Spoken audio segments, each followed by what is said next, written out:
The day in the life of being a ranger changes consistently, and it's flooded with different types of tasks, of course. There's physical training when you get up in the morning. There is training on your job throughout the day. There is learning new skills. There is downloading new knowledge. There is taking care of your equipment and your gear and learning planning and learning preparation and logistics and contingency plans. And sometimes you're at the range, and sometimes you're driving, and sometimes it's day, and sometimes it's night, and sometimes you're navigating, and sometimes you're jumping, shooting, taking care of the weapons, learning new systems. It's all of the above. Everybody wants to know what a day in the life is like, but it's always changing. But here's the difference. It is not about the things that you do, it is the way that special operations units go about those things. When you step into the unit, you automatically feel this drive of the other humans there. They all want to be the best. They all have a competitive drive. Some have different personalities. Some are naturally more type A, some are naturally more relaxed, but every single one of them has a deep inner need to be the best in what they do, to compete. Because they know that in this job, what they're going to do is serious. When you actually go to play the game, when you're actually in the arena, there are high consequences. And so a day in the life is essentially accepting that, yes, you're going to work with some of your best friends. Yes, there's a lot of laughter, there's a lot of jokes, but also you are preparing with purpose for something that feels incredibly real. When you go to a normal job, sometimes you lose sight of what you're doing and why. And does it even really matter? And no matter what your affiliation to any sort of political agendas are when you're in a special operations unit, you know that you will be sent to a place to do a job that has real consequences for real people, whether it's you, whether it's the people that you fight against, or the people that you fight for. And it is your job to figure out exactly how you're going to train yourself and your team to be able to do that most effectively. Everybody thinks that this job is about how physically fit you are. And yes, when you show up to the unit, and if you go and you watch them train day in and day out, you will notice that guys are very fit, very resilient, but they're not Olympic athletes. What we have to remember is that the job is a mental test, and your physicality simply has to be able to handle and support your mind through incredibly difficult and stressful places. There are many, many people out there in the world that are incredibly physically fit that would never survive or even want to consider going into combat. And that's the difference. So people will often say, all right, well, who is the type of person that passes a selection course like RASP, like SFAS, like BUDS?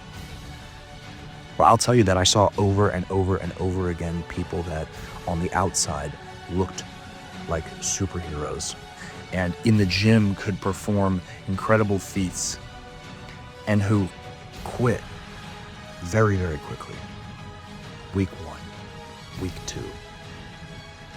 So if that's the case, then we know it's not the numbers on your physical accomplishments, right?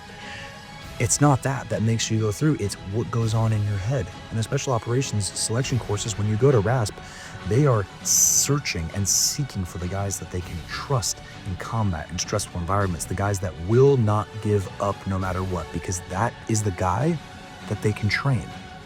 That is the guy that they can teach. That is the guy they can put in the situations, and they know without a shadow of the doubt that that guy will still be there by their side. Bullets flying, in the dirt, whatever it is. Or just continuing the mission day in, day out. Even if it's boring, and you're walking, and it's cold, or it's hot, or it's raining, it doesn't matter.